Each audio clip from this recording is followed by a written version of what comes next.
वैभवीज ब्लॉगमध्ये स्वागत आहे तुमचं. तर आज आपण पाहणार आहोत मऊ लुसलुशीत असे उकडीचे मोदक. तर त्यातला मी तुम्हाला एक तोडून दाखवला आहे आणि हे 21 मोदकाचं अचूक प्रमाण आहे. चला तर मग आपण रेसिपीला सुरुवात करूया. त्यासाठी मी 2 वाटी खोबरे घेतलेले आहेत किसून आणि त्याचबरोबर 2 वाटी तांदळाचं पीठ घेतलं आहे, बासमती तांदळाचं पीठ. गॅसवरती कढई गरम करायला ठेवली, त्यामध्ये 2 चमचे तूप ॲड केलं आणि तुपामध्ये आपलं जे 2 वाटी खोबरं होतं किसलेलं ते ॲड केलं आणि छान असं परतून घ्यायचं आहे. आपल्याला ते हलकंसंच परतून घ्यायचं आहे, जास्त पण त्याला आपल्याला भाजायचं नाही. थोडंसं तुपामध्ये परतलं ना, अगदी छान आपले मोदक होतात. सारण खूप खमंग आणि मस्त लागतं त्यासाठी, आणि त्याच्यातला जो कच्चेपणा आहे तो जातो, म्हणून आपण याला तुपामध्ये छान असं परतून घ्यायचं. आणि त्याचबरोबर इथे मी गूळ पावडर घेतली आहे. इथे मी 1 वाटी अशी गूळ पावडर घेतली आहे. तुम्ही गूळ पण घेऊ शकता किसून, कारण आपल्याला जास्त गोड नको आहे. बरोबर प्रमाण घेतलं ना मग ते खूपच गोड होतात आपले मोदक. त्यासाठी 2 वाटी खोबरं असेल तर 1 वाटी गुळाचं प्रमाण हे अचूक आहे, किंवा 1.5 वाटी तुम्ही घेऊ शकतात जर जास्त गोड हवा असेल तर. आणि हे पण मी मंद आचेवर असं छान परतून घेते. आपलं सारण किती छान सुटसुटीत असं झालं आहे, त्यामधले पाण्याचा अंश एकदम कमी झालेला आहे. त्यामध्ये मी 1 चमचा विलायची पावडर ॲड केली आहे. आणि असंच सारण सुटसुटीत झालं ना की मग आपल्याला मस्त असे मोदक स्टफिंग करता येतात. स्टफिंग मोदकमध्ये आपल्याला ॲड करता येतं. त्याचबरोबर इथे मी पाणी उकळायला ठेवलं. हे पाणी पण मी 2 वाटी घेतलं आहे. त्यामध्ये 1 चमचा तूप, चवीनुसार मीठ ॲड केलं आहे. आणि छान याला उकळी आली ना, उकळी आल्यानंतर मग यामध्ये आपण 2 वाटी हे बासमती तांदळाचं पीठ आहे. कोणी आंबेमोहर वापरतं, कोणी बासमती वापरतं. त्याचबरोबर मी इथे बासमतीचं वापरलं आहे. 2 वाटी हे अचूक प्रमाण आहे.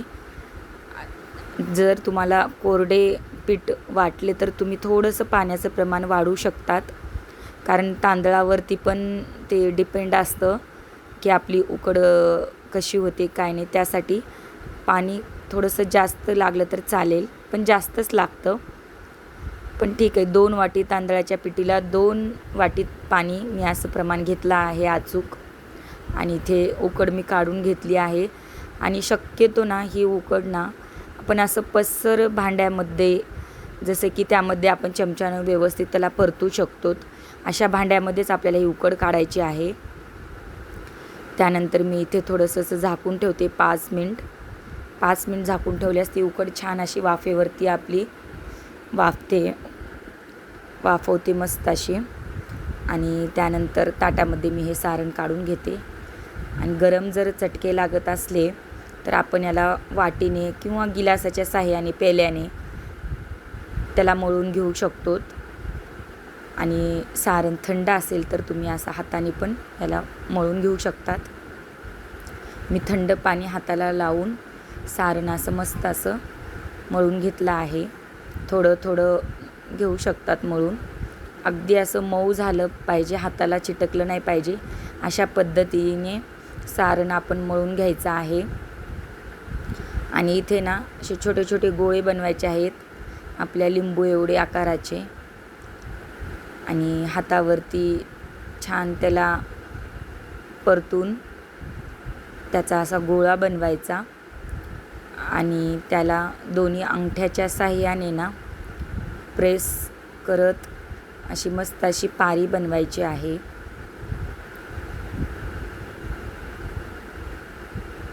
फक्त आपण अंगठ्याच्या साहाय्याने ही पारी बनवायची.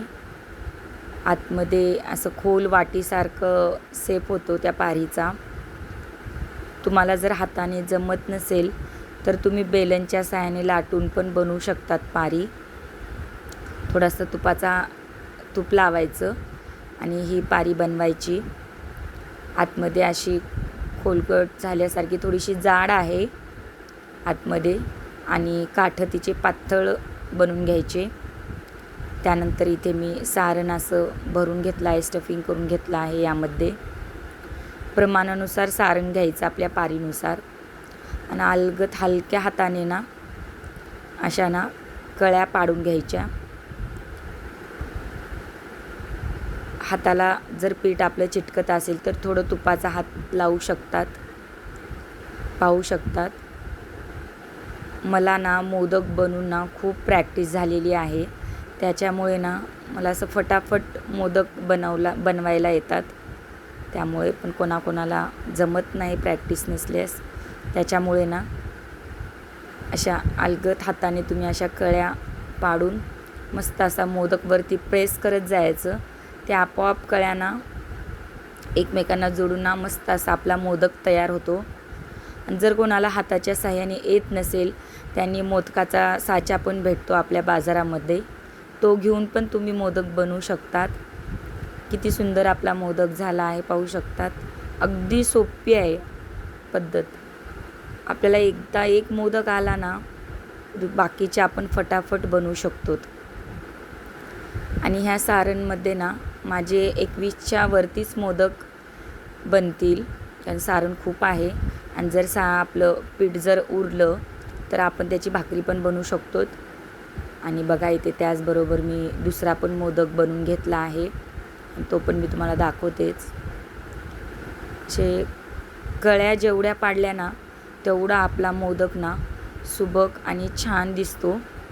कळ्यामुळे खूपच छान दिसतो मोदक. त्याच पद्धतीने आपण जसा आधीचा बनवला त्याच पद्धतीने हा मोदक पण अशा कळ्या त्याच्या एकमेकाला अशा जोडून घ्यायच्या आणि प्रेस करत जायचं वरती. पाहू शकतात आपला मोदक तयार आहे. तर अशा पद्धतीने माझे इथे 25 मोदक रेडी आहेत. आणि हे चाळणीला मी केळीच्या पानावरती थोडंसं तूप लावून हे मोदक ठेवले आहेत वाफवायला. तुम्ही कपड्यावरती पण ठेवू शकतात.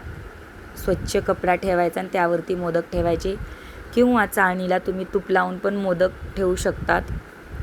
आणि त्यानंतर चाळणीमध्ये जास्तीत जास्त मोदक ॲड करायचे नाही आहेत, कारण ते वाफेने जास्त फुलले जातात. त्यामुळे ते एकमेकाला चिटकतात. त्याच्यामुळे चाळणमध्ये जेवढे बसतात तेवढेच मोदक आपल्याला ठेवायचे आहेत. त्या पद्धतीने इथे मी पाणी गरम करायला ठेवलं आणि त्यावरती मी हे चाळण ठेवून देणार आहे. पाण्याला छान उकळी आली की आपल्याला हे चाळण ठेवून द्यायचं आहे वरती पाण्यावरती. आणि 10 मिनिट किंवा 12 मिनिट ॲटलिस्ट याची वाफ आपल्याला काढून घ्यायची.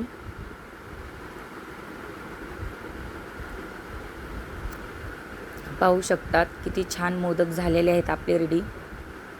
आणि तुम्हाला जर हे डब्यामध्ये ठेवायचे असतील तर थंड झाल्यानंतर डब्यामध्ये तुम्ही ठेवू शकतात. गरम गरम मोदक काढायचे नाहीत, कारण ते तुटतात.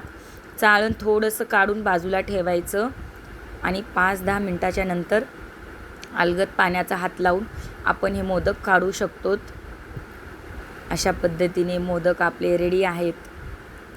जर तुम्हाला ही रेसिपी आवडली असेल तर चॅनलला लाईक करा, छान छान कमेंट्स करा आणि आपल्या वैभवी ब्लॉगला सबस्क्राईब करा.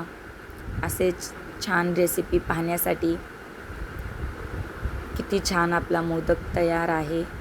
तुम्हाला मी ह्याच्यातला एक तोडून दाखवते. पाहू शकतात अगदी मऊसूत झाला आहे. ह्याच्यामध्ये तुपाची धार ॲड करून मस्त असा आपला मोदक तयार आहे. चला तर मग ह्या बाप्पाच्या आगमनाला तुम्ही घरगुती उकडीचे मोदक नक्की बनवणार का, हे कमेंट्स करून मला नक्की सांगा. व्हिडिओ आवडला असला तर व्हिडिओला प्लीज लाईक करत जा.